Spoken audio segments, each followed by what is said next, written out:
able to attend today to listen, so everybody will be recorded. But at the moment, everybody's muted and nobody can hear each other, and we can't hear you either. When I finish the presentation, which will last for approximately 20 minutes, we'll have a Q&A session, and how I think the best way for this to work is that the chat window gets very clogged with a lot of questions. So what I ask is, if you have a question that you want to ask after the presentation, if you raise your virtual hand, which you can do by clicking the button on the right-hand side, then what we'll do is we'll unmute you, ask you to ask your question so everybody can hear it, and then I'll respond verbally to your question. So everybody else will stay muted apart from the person asking the question. As we found that this morning, when we unmuted everybody, the 25 participants meant there was a lot of feedback and it was a very bad line. Okay, so I think we're good to get going. So I'm Samantha Madden, and I'm a Cross-Disciplinary Interface Program Manager at EPSRC, and I'm leading the Promoting Cross-Disciplinary Research call. My colleague Kedar Pandya is also here today. He is the head of the Cross-Disciplinary Interfaces Program, so he is the budget holder for this call. So I'm going to run through in my presentation what the Cross-Disciplinary Interfaces Program is at EPSRC, an overview of the Promoting Cross-Disciplinary Research call, how to apply, and then hopefully the majority of the session will then take us up to approximately 3 o'clock, and we'll have a Q&A session. So in April 2008, EPSRC undertook a major restructuring exercise, and the Cross-Disciplinary Interfaces Program was formed. We superseded the Life Science Interface Program, which had been in place at EPSRC for a number of years. The role of CDIP is to intervene at targeted interfaces that are a priority for EPSRC. In 2008, we were mandated by Council to focus on the interface with the social sciences. So there are 4 directorates at EPSRC, and the 2 major outward-facing directorates are the Business Innovation Directorate, which is on the left-hand side, and that is where the cross-council programs sit, such as Energy and Digital Economy. And on the right-hand side, we have the Research-Based Directorate, which is where the Cross-Disciplinary Interfaces program sits, and we sit alongside other programs such as Mathematical Sciences, Physical Sciences, and ICT. The role of the CDIP program is to work in partnership with the other programs to embed cross-disciplinary research within the mainstream, and we focus on time-limited investments which add value to our current portfolio. We have 5 objectives of the CDIP program, which are on the right-hand side, and on the left-hand side are some of the activities that we've undertaken in the last few years. I'm just going to highlight a couple. Every year we release a call for postdoctoral fellowships, cross-disciplinary fellowships for early-stage researchers, and this call is live at the moment. We've also had a Bridging the Gap scheme, which we've run for the last 4 years, which is an institutional award to promote culture change within an institution regarding cross-disciplinary research, and to provide funding to enable academics to do people-based activities such as workshops and seminars to alleviate the barriers to collaboration. So this diagram here just represents how we got to today. Over the past 6 to 9 months, we have been undertaking a consultation exercise to form a view of how best CDIP can add value to the already fruitful interfaces. So over the last year, we embedded the social science interface in a few of our activities that we did annually, such as Bridging the Gaps and our postdoctoral fellowships. And then we also undertook an internal mapping exercise internally with colleagues at EPSRC, and we've also had many conversations and dialogues with our colleagues at ESRC. And I'll talk a bit more about the mapping exercise later on in the presentation. That then brought us to a workshop that we held earlier on in the year in April, which highlighted the themes that are in today's call, and following further consultation, we then led to the call that we have today, that we've released. So I'm just going to run through the call now and highlight the aims and objectives and what we're looking to achieve. So we invite applications from integrated cross-disciplinary groups to undertake research at these interfaces and to promote cross-disciplinary culture and exchange across the respective disciplines. The focus of the call is on building research collaborations between the interfaces, but it's also about supporting transformative cross-disciplinary research. The high-quality research at the engineering and physical sciences and economic and social science interfaces is of strategic importance to EPSRC. They can't hear us. The main objective of this call is to fund a small number of cross-disciplinary packages, in a sense, consisting of research and people-based activities, which will then develop and strengthen the interfaces between engineering and physical sciences and economic and social sciences. We also want to promote knowledge exchange between the disciplines, and our long-term aim is to develop a vibrant cross-disciplinary research community and a cohort of people who can understand and work across the interfaces. So as you will have seen from the call document, we have highlighted two thematic areas for this call, the first one of those being quantitative aspects of understanding behaviours. This can include such things as listed, new models of social systems, understanding behaviours and engineering behavioural change, understanding versus simulation in decision making, and we mean the term behaviour to be interpreted quite broadly, so that could include such things as social relations, social practices, organisational behaviour, etc. We've also highlighted innovation at the bottom of the pyramid, and by this we mean low-income or marginalised groups, and this can include such things as novel technologies for developing countries or deprived social systems, disruptive technologies for development, optimization of cutting-edge technology, or technical solutions very different from traditional approaches. So I'd like to emphasize here the need to a broad interpretation of each of these thematic areas. There may also be other themes that underpin them, such as social cohesion, ethics and trust, and no specific areas are excluded. We've also mentioned in the call document that it would be appropriate to engage with policymakers, users, or the third sector, and any of these activities, they're not excluded from this call, and if appropriate, you can include those in your proposal. I think we do intend for these thematic areas to be interpreted broadly, and I mean that very broadly. I think we've tried to write the call document so that it is attractive to either discipline, and obviously one of the outcomes of that is that perhaps some of the words mean different things to different people, or some people would view them having a different focus. So we can discuss those themes later on, but we really do encourage a broad interpretation of them. So each proposal that's submitted to this call must link to one of the thematic areas and detail their vision in their proposal and have a research focus.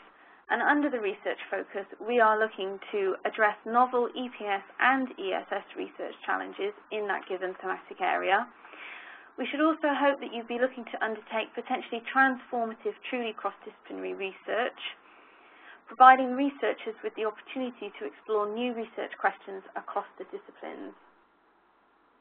But in addition to this, we're also looking for the proposals to have people-based activities.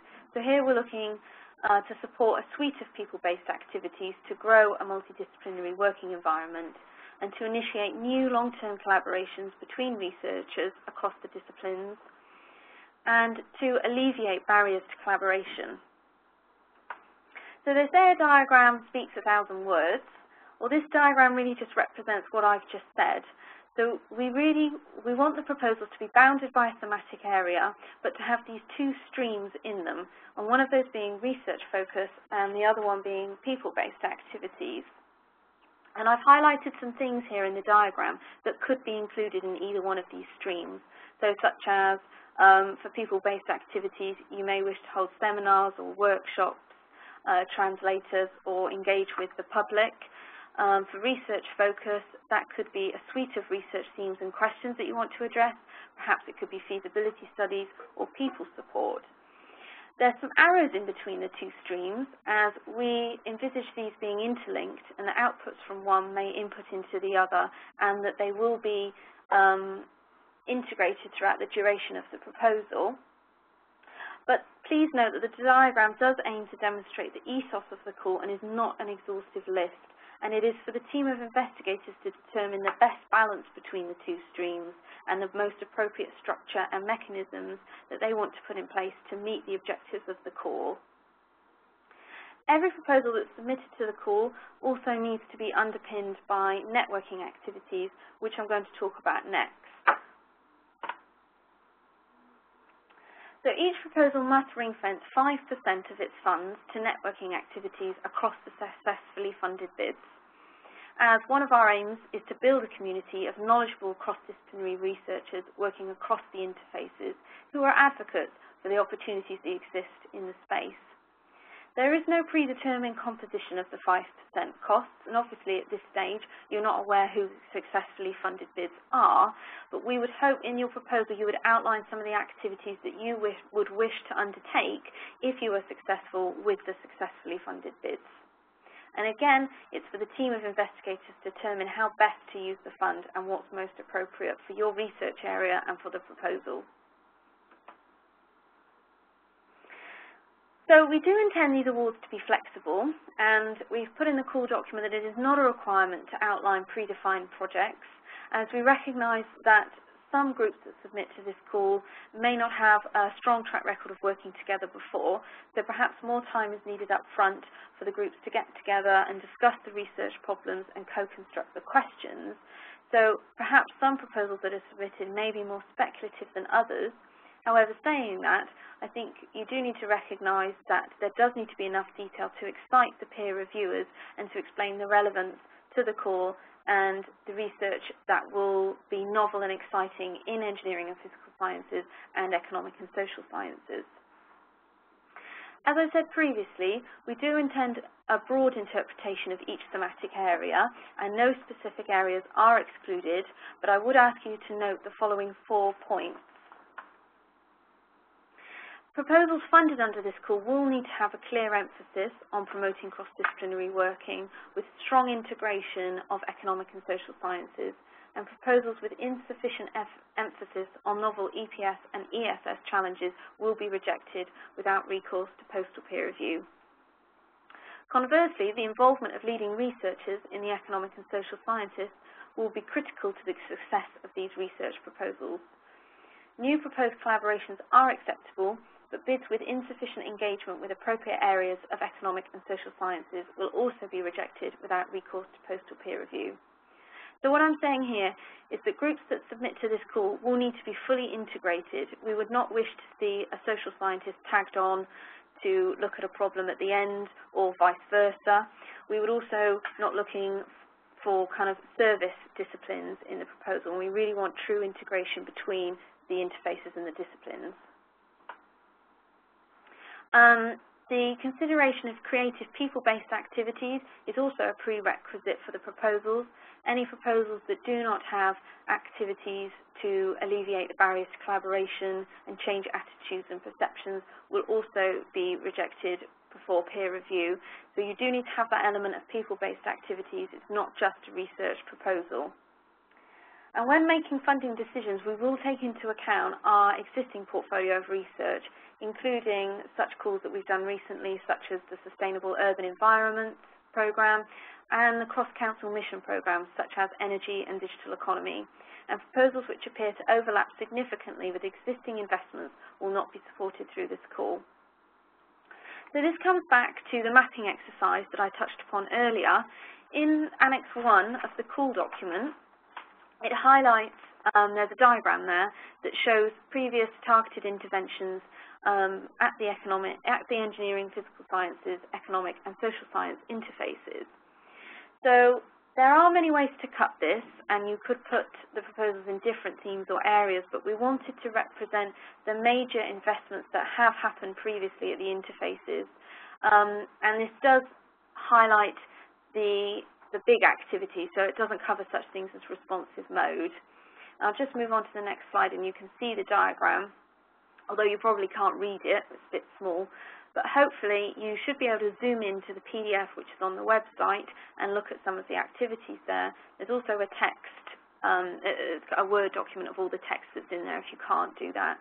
And this diagram just highlights such things as the Advanced Institute for Management Research and the things that have gone on in the Digital Economy and Energy Programme.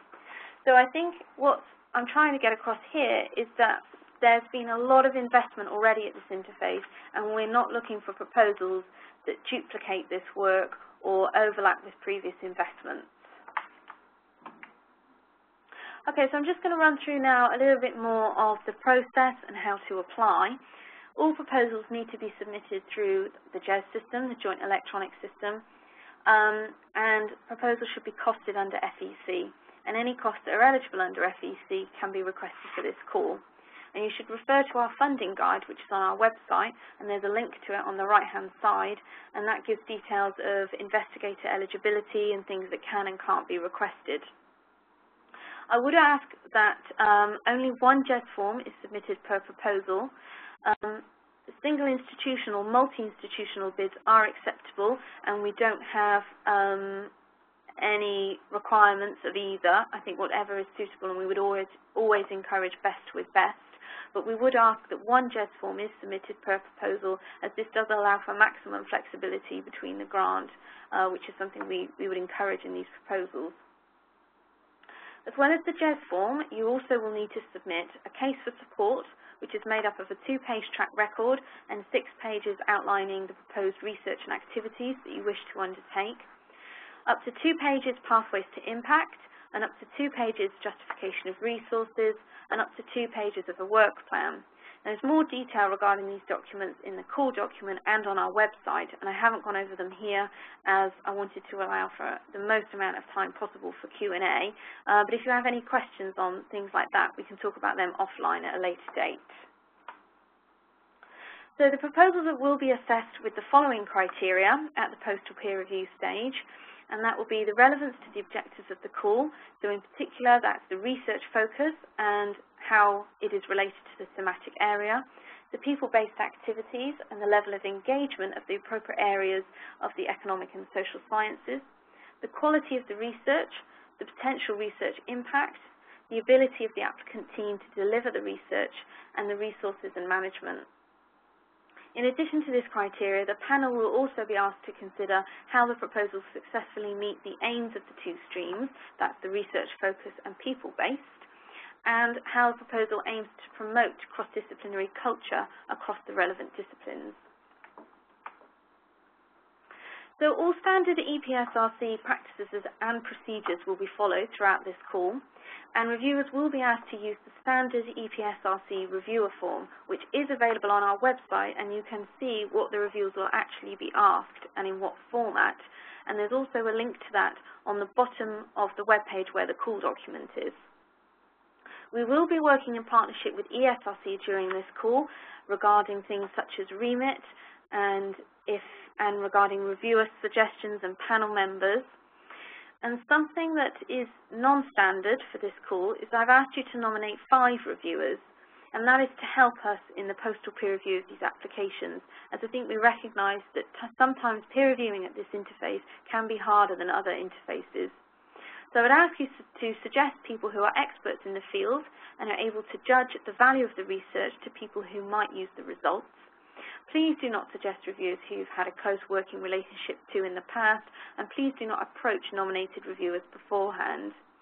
The proposals will go out to a mix of reviewers from both disciplines, from the EPS and ESS, and the panel will also be made up of cross-disciplinary researchers and will include experts from both disciplines. So I've highlighted here some of the key dates, and I'll just talk you through the process that will happen now over the next few months.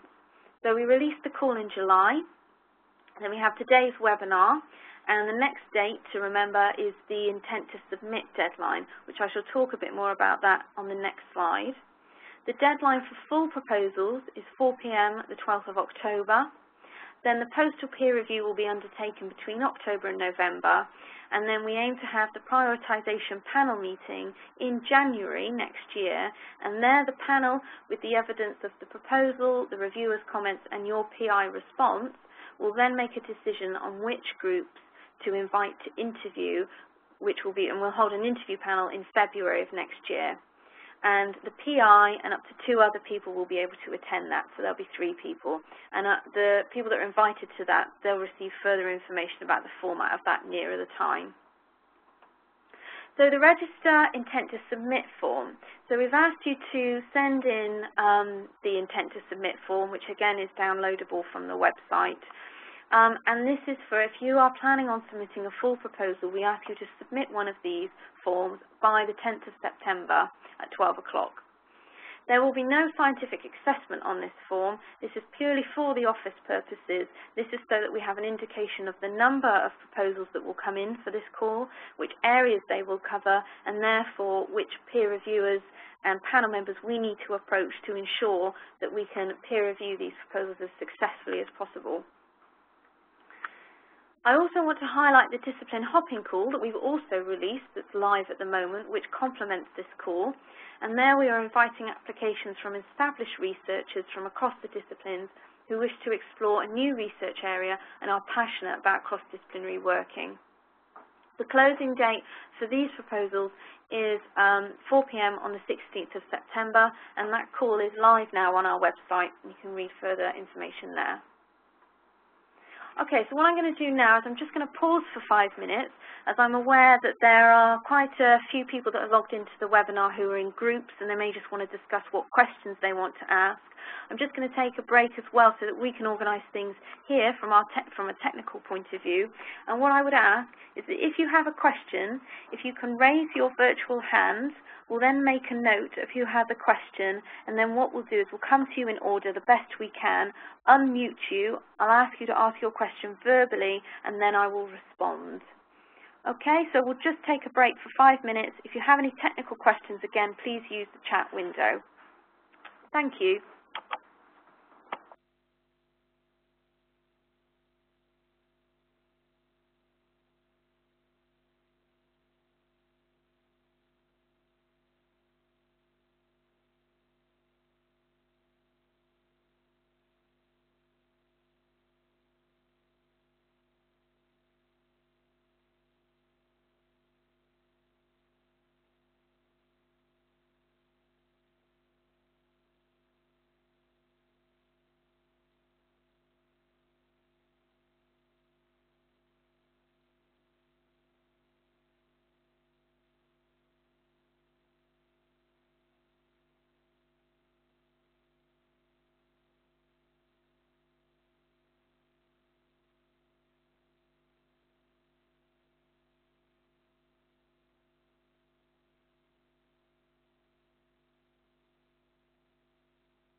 Right, hello again. We're going to start the Q&A question again. So I'm going to come to Alan Jones first in a second. But what I would ask is the people, if you have on the right-hand side by your name, if you haven't got a telephone next to the name, that is because you are registered as a call-in user 21 or one of these numbers there. And that will mean we will not be able to unmute people that we don't know who their caller user number is. So what you should be able to see is if it's in bold, then it's you. So if you could write down on the chat window if you're in bold and who that is, then Georgina will then be able to link up the call-in user 11, say, to Anne Bruce, who has two names there. We'll be able to sort that out, and then we'll be able to unmute people a bit more efficiently. Okay? So we're going to come to Alan Jones first. I think you're unmuted now. Alan, what's your question? Oh, hello. The thought strikes me that you might have many proposals that meet your criteria, such that if each was accepted, then the amount of money any individual one would get would be too small to be useful. So I suppose the question is, if that does happen, how do you then further sort out which ones will be the lucky ones and how many lucky ones there are likely to be?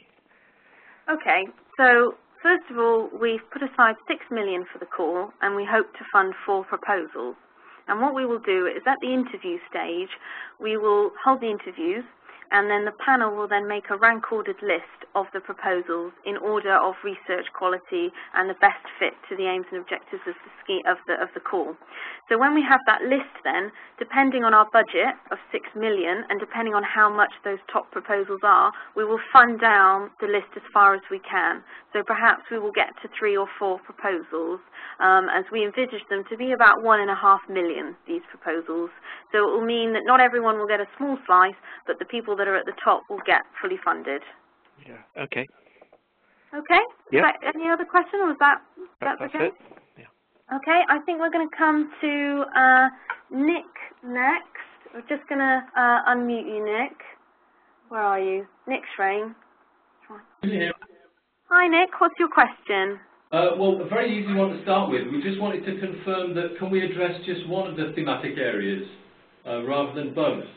Yes, we would want proposals to address one of the thematic areas rather than both. So you choose one, and then you would make your vision and the research activities under that one thematic area. Okay, so you wouldn't want ones that did address both? No, you address one of them. Okay. The second question would be asking just perhaps for more of an elaboration and some comment about the idea of the EPSRC wanting to add value to existing collaborations versus not really overlapping with already funded projects. Yes, sure. So if I take I'm just trying to think of an example. So I think what we're not looking to put more money in things that we've already funded. So there's been a very large investment in sustainable urban environments. So what I'm not saying is it's not that all proposals under sustainability issues would be not acceptable for this call, but the groups that have perhaps been already heavily funded under that, the research that they're doing under that call, we wouldn't then look to fund again through this call. So perhaps for already groups that have worked together before, perhaps for this call there are maybe more social scientists or engineers and physical scientists that they want to get involved to then look at more questions to push beyond what they're currently doing and new research issues and exciting questions that would then result from those people getting together. And that's very helpful. So you would be amenable to the idea of groups that are already funded by the EPSRC looking to expand and build upon that funding rather than just try and come up with new areas to look at, perhaps from the same research groups and teams. Yes, I think so. I think it does have to. I mean, as I said, what we're saying is we don't want to reinvest in some areas where we have already invested in a lot. But yes, I think, groups that have already worked together before, that's okay, but just does need to think about the novelty and the new aspects for this. And obviously there's the people-based element as well, which is different to the research. Okay, thanks very much for that. That's very helpful. Thank you very much. Okay, before we go to our next person, which will be Paul Jennings, if I can ask, when you've asked your question, if you can just not unraise your hand, in a sense, if you can click on the button, and then we can just keep a bit more organised of who we've asked and who we haven't. Okay, so Paul, can I ask you a question? What's your question? Good afternoon. In the spirit of collaboration, there are actually a few of us here at Warwick, so I hope you don't mind. I've got 3 or 4 very short questions. Yeah, that's fine. The first one is really around collaboration and the view on accepting others into a consortium, such as policymakers or industry or international collaborators. So you mean involving them in the proposal? Yes. Yeah. So our standard policies and procedures at EPSRC would apply. So again, we can only fund UK academics, and we can't fund companies.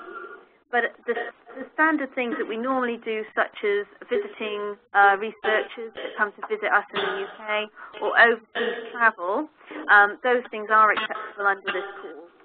And related to that, will you be accepting letters of support from those sorts of organisations? Yes. Okay. Next one is, would cross-disciplinary be considered within a single department? So where there was a department that traditionally there were groups within that department that sought funding from different research councils, would that be considered as being cross-disciplinary? So does that department have different research disciplines within it? Yes. Then perhaps, I think it's a tricky thing to say in a general sense. I think that is perhaps a case-by-case basis. But I do recognise there are more centres and schools being organised at the moment that are very cross-disciplinary and may have the expertise there. But I think it would probably depend on the department. Okay, thank you. And also, do you have any just a feeling for the likely funding balance between the people and the research types of activities? Well, I think we've purposefully left it undescriptive, as I think for different areas and different groups it will be different. Some groups may have more experience of working together before, so may want to more focus on the research aspect, whereas some other groups who haven't worked together before may want more focus on the people-based activities up front to then get people together and talk about the research problems.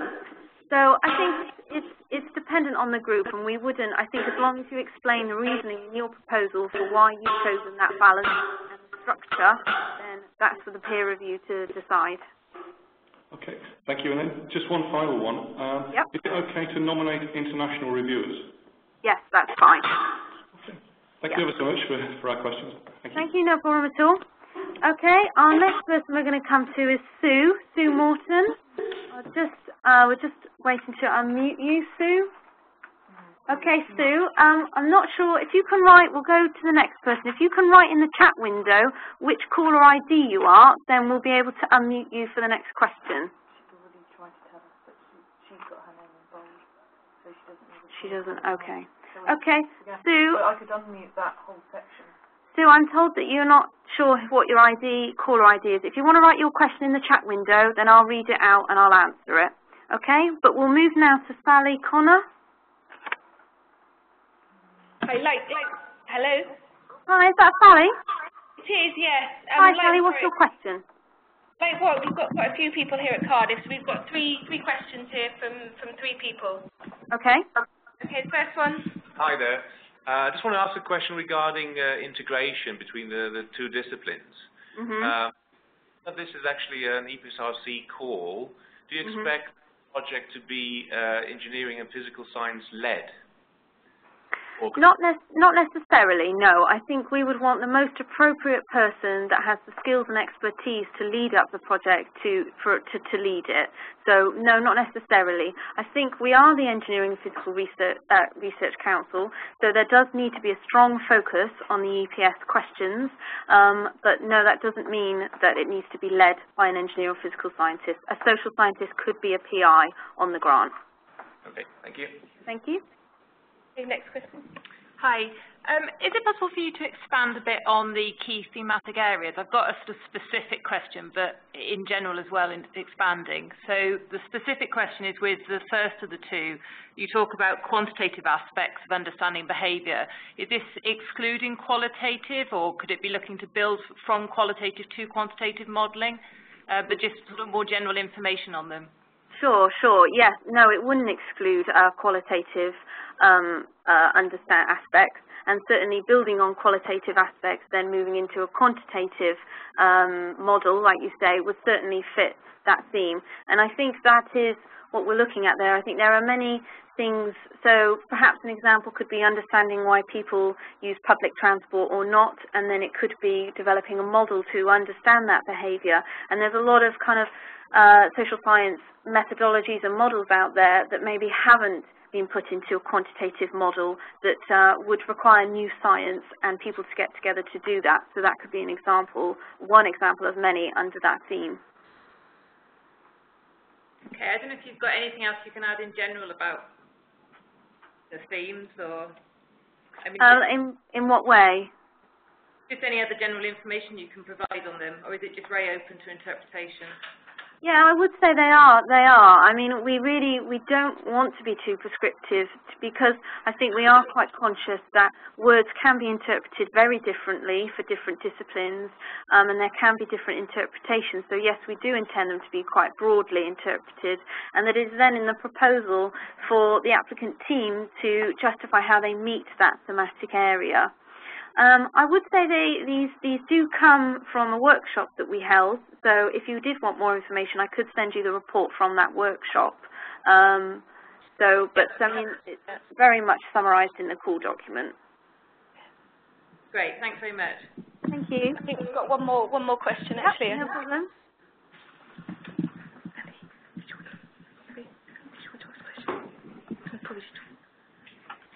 Hi, very brief question.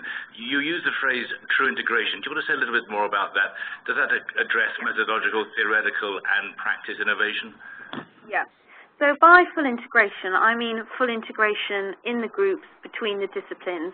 So what I'm not looking for there is for a social scientist to be tagged on at year 3 of a proposal when an engineer is developing a building and then says, okay, well in year 3 then I'm going to talk to a social scientist and understand how people will live in that building. What we're looking for is true integration at the beginning of the project for people in disciplines to work together to co-construct the problem, because we're not looking, I think that there's always a risk that a discipline can become a service discipline, and that's not something we're looking for there. So we want truly cross-disciplinary teams and projects. Okay, I think that's it. Thank you. Okay, right. I think we're coming to Susie Moat next. Thank you very much. Has that other woman written out? Hello. We're quite a few people here at UCL, and we've got a couple of questions as well. Okay. The first one, if we could clarify that 5% of the budget should be ring-fenced for networking, and that is networking between all successfully funded bids, and whether we need to specify what that networking would be, or is it just plain 5%? So I would ask for you to describe in the proposal what type of activities you would wish to spend the 5% on. So however much that is, perhaps you would probably allocate a certain percentage to workshops or meetings or travel, you know, that kind of thing. But obviously at this stage you don't know who the successfully funded bids are, where they are in the country or what areas they are. So it does need to be a bit speculative, but some activities that you would hope to undertake. Okay. Thank you. Hi. We also like to know for the intent to submit. I understand we need to list the partners involved. If at a later stage after the intent to submit we identified a partner, particularly for example a non-academic partner that can be involved, is that kind of not possible? Is the intent to submit at that point we have to identify all the partners and that there's no flexibility to add further? Sure.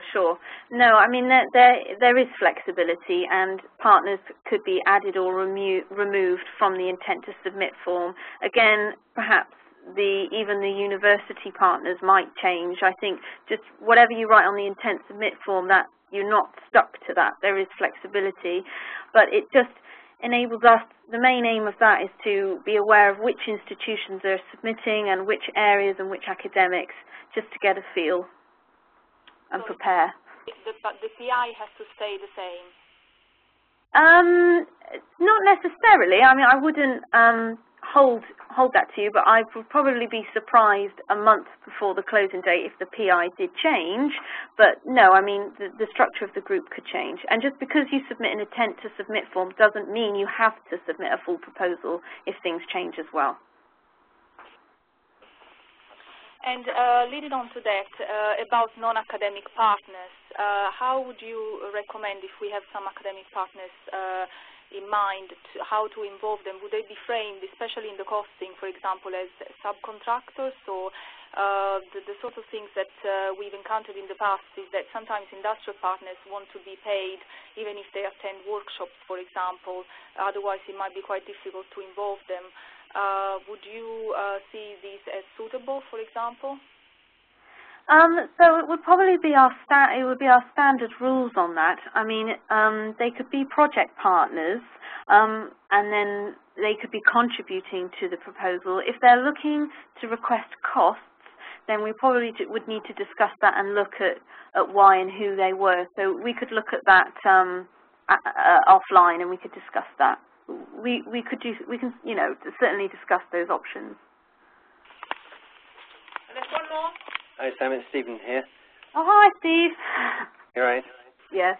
What's your question? I wasn't there at the workshop. So under the themes, you've got understanding versus simulation in decision making. Can you just tell me what you mean by that, please?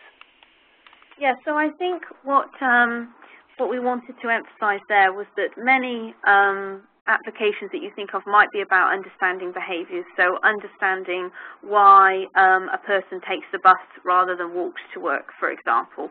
But I think there was an element that came up about the decision-making process and being able to kind of quantify why a person makes that decision and have that as a kind of a quantitative measure.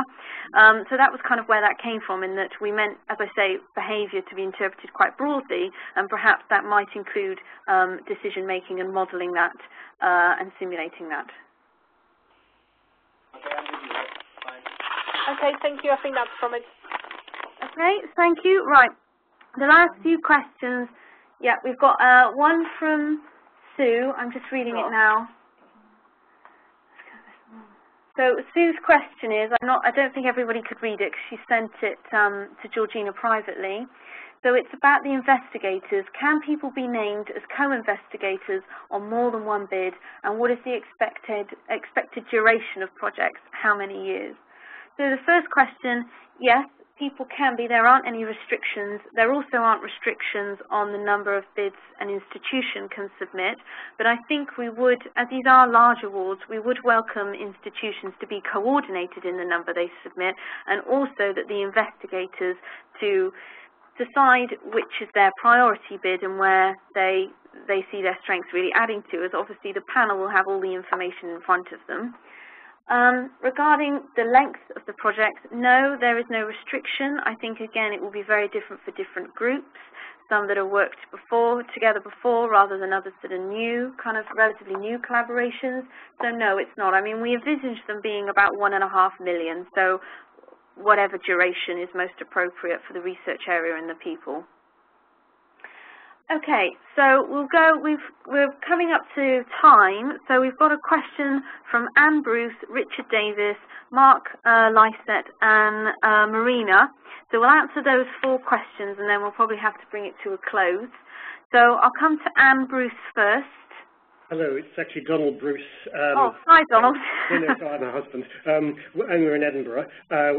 Question is about ethics. In the innovation bottom of the pyramid, the themes there seem to be ones that both could be looked at from a social point of view or from an ethical point of view, but it seems most of the emphasis is on more typical social research. So although it mentions ethics, is this seen as being, I mean, would you envisage being able to do research, I mean, original ethical research on how to use a technology for the poor, for example? Yes, I think that would fit. I mean, essentially, things that are with EPSRC's remit would be suitable for this call. So yes, although, again, I think this comes back to the words we've used, and unfortunately, it's always very hard in a call document to get across the message, and that's one of the reasons why we wanted to hold the webinar. But yes, I mean, that although the focus is possibly on social science, ethics would be suitable for that. Thank you. Thank you. Okay. Yeah, we have. Hang on. Oh, who is that? Sorry. This is another question from Edinburgh. Okay. Go ahead. In the document, it says the majority of the proposal must fall within EPSRC's remit, with the main outputs looking to strengthen and feed back into the engineering and physical sciences. Could you kind of expand on that, please? Yes, so although this is obviously a call at the interfaces, EPSRC is fully funding all of the proposals that fall out of this. So the majority of the research does need to fall within our remit, and the novel EPS outputs do then need to feed back into the sciences. Now, although we put that in there, I think, we recognise that we want truly cross-disciplinary research and research proposals, and we do want a strong emphasis on the economic and social sciences, and, a 50-50 split is fine, but the majority does need to fall within our remit. So something that would fall completely in EPSRC's remit wouldn't be suitable for the call if it didn't have enough engineering and physical sciences focus on it and novel EPS research questions. Okay, thank you. Thank you. Any more questions from Edinburgh? Or is that it? No, that's it, thanks. Okay, thanks very much. So we'll now move to Richard Davis. Okay. Yeah. Hi, Richard. Hi, I'm handing over to Andrew. Okay. Hi there. Thanks, Samantha. It's Andrew Baldwin, Department of Geography at Durham. Hi there. I'm wondering if you could just elaborate a little bit on the relationship between this bid and the discipline hopping bid. Will it look favorably on promoting cross-disciplinary bids if there is clear evidence of sort of cross-fertilization, if you will, between the cross-disciplinary bid and discipline hopping, or not? Yeah, so I mean, you could link up the bids in a sense that you would reference them in a proposal and say, if you're submitting a promoting cross-disciplinary call, we are also hopefully willing to be successful in the discipline hopping scheme. Unfortunately, though, we can't officially link up proposals as they are two separate funding streams, and they will be two separate assessment processes. So in a sense, they are separate, but you can certainly reference them and make reference to them in your proposal. Okay. Thank you. Okay, thank you. Is that all from you That's guys? it from Durham. Okay. Yeah, thank you. All right, thank you. Okay, we go to Mark. Oh, sorry, I'm just having something pointed out to me. Okay, Mark has written his question on the chat window, which again I'll read out. It is, what is the main purpose of the call? Is it fundamental or applied? Since normally people-based applications deem to be closer to applied research. So I think that's very dependent on the research group and the research area and what whether it is which social science area it is and what engineering and physical science area it is. I mean, we do hope that new research will be an outcome of these proposals, and that at the end of them they will be looking to address new research questions that they wouldn't previously have thought of at the interfaces. But another main aim of the proposals is to promote cross-disciplinary research across the interfaces and to create a cohort of people who can work across the interfaces. I think we recognise that the engineering and physical sciences and social science interface is a very large gap, and perhaps it's larger than life sciences and EPS. And I think that one of this call will hopefully be promoting the opportunities that do exist within those interfaces. Okay, thank you, Mark. So I think we've got one last question. Two more questions from Liu, okay, at Reading, I believe. Yeah. Hi there. Hello there. Yeah. In fact, okay, we had a question on the preference, whether it's industrial, the applied or fundamental. But okay, we will move to maybe next question. We have a couple of people here. We didn't say too much about industrial partnership and what's the particular requirements on the degree of involvement from the industrial partners. Could you say something about this, please, Martha? Yeah, so we haven't mentioned industrial partners hugely in the call document because I think it's very dependent on which area. Some areas may be closely aligned to industry than others. It would be the standard kind of procedure with project partners. They could be involved in the call as a project partner where they would then input into the call whether they would allow you to use their lab space or whatever expertise, if they were inputting money, for example. But we couldn't fund industrial partners, so we wouldn't be able to give them any money. Okay, but the industrial collaboration is essential as usual, right? No, not for this call. Okay, thank you. Okay, thank you. Right, I think we've got the last question now, which is from Martine Harvey. Sorry. Okay, sorry, I'm just being told.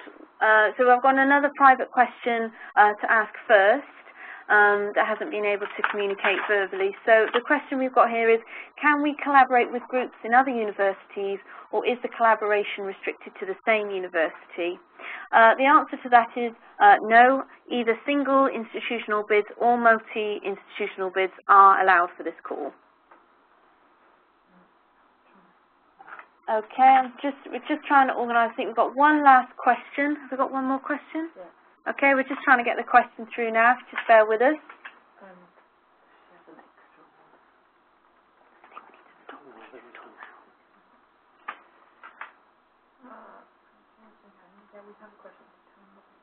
Okay, it's Martine Harvey from Queen Mary. If you can write in your question in the chat window, then we'll be able to read it.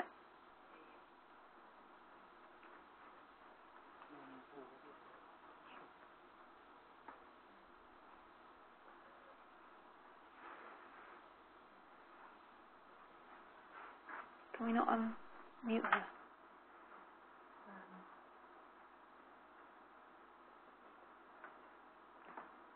Okay, we've unmuted Marina now. Marina, yours will be the last question. So what was your question at Oxford? Marina, are you there? Yes. No? Oh, hi. Can you hear me? Yes, I can hear you, yep. Okay, so you didn't explicitly mention it in the presentation, but under the call, you mentioned something about AHRC and research questions that normally under AHRC would be considered valid research questions within these proposals. Is that correct? No, where's that in the call document? I thought I remembered seeing it. Certainly, perhaps, maybe under the ethics. Or is it purely social science and not? Yeah. Yes, it is. It is purely social science and economics research. Thank you. Thank you. Okay, I think we'll have to bring it to a close there. If there are any other questions that you would like to ask, okay, we'll have one last question from Martine Harvey, and she's written it on the chat board. That is the word quantitative. We want to apply mathematical methods to linguistics, but they have nothing to do with numbers. Do they count? I think perhaps, Martine, we'll have to discuss that offline, because I think maybe I just need to talk to you about what you mean by linguistics. But if that would be kind of the social aspects of language, then yes, that would be okay. Okay, but by all means, so what I was going to say there is, once we've wrapped this up, if there's any other questions that you have, if you give me about 10-15 minutes, then I will be back at my desk, and you can always give me a call or drop me an email. We will be uploading the webinar onto the website, and hopefully we should do that in the next few days, if not by the end of the week, early next week, and you will then be able to recap and everything, and that will be the slides as well. They will be on there. The slides we did in this morning's presentation were exactly the same, but that webinar will also be uploaded onto the website, so you'll be able to read that there as well. And I just like to thank you very much, and I apologise for any technical problems you have, but I definitely think this was smoother than the first one this morning. If you have any feedback, we'd welcomely receive them. So thank you very much. Goodbye.